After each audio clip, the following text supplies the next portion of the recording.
I'm Semil Shah, and we're here at Data Collective in downtown Palo Alto to chat with Matt Ocko. Matt, it's great to see you. Likewise. Thanks for having me. Of course. Enjoyed, first question I wanted to ask you, I enjoyed the discussion you did at VentureShift last week. And you said something interesting in the panel, which was this sort of, your thoughts on this, let's say, adversarial climate between, let's say, early stage investors, founders, and sort of institutional VCs. And there's a lot of, Twitter conversation, blog conversation about the death of venture capital and VCs don't help. And I thought you had really insightful views on it. You've been around for a while. Can you maybe explain a little bit about, how you view that dichotomy?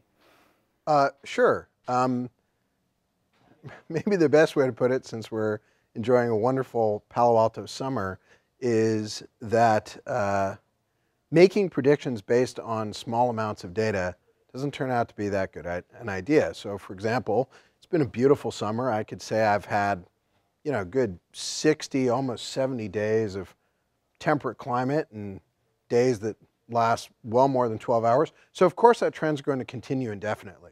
There's no punctuated equilibrium. There's no shift that will happen. Winter will never come. Well, we all know that's BS. Things change, skies get dark, bad stuff happens. And so when you select a venture capital partner, or conversely you invest in an entrepreneur, you have to think about, what will that relationship be like when winter comes? What will that relationship be like when it's 2008 and raising money isn't that easy, or enterprise customers aren't buying, or existing investors are having stress in their partnerships and may not be as supportive as they were. Team members may be worried about their financial future in the company. So to treat either selecting your investor or investing in entrepreneurs as some sort of atomic Darwinian game theory exercise where you're maximizing along a purely valuation dimension in either direction. I can invest in these guys, one might say I can invest in these guys cheaply, or the last 90 days of performance have been excellent. All I care about is protecting this imaginary trend line. Or the entrepreneur says, well, these guys offered me the softest terms at the highest valuation. That doesn't take into account the kind of relationship, expertise, engagement, and support that both sides are going to have to demonstrate when dark times inevitably come.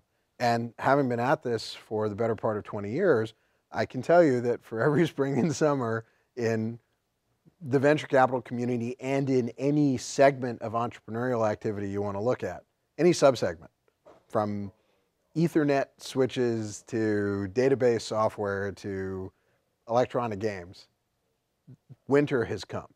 Enthusiasm wanes.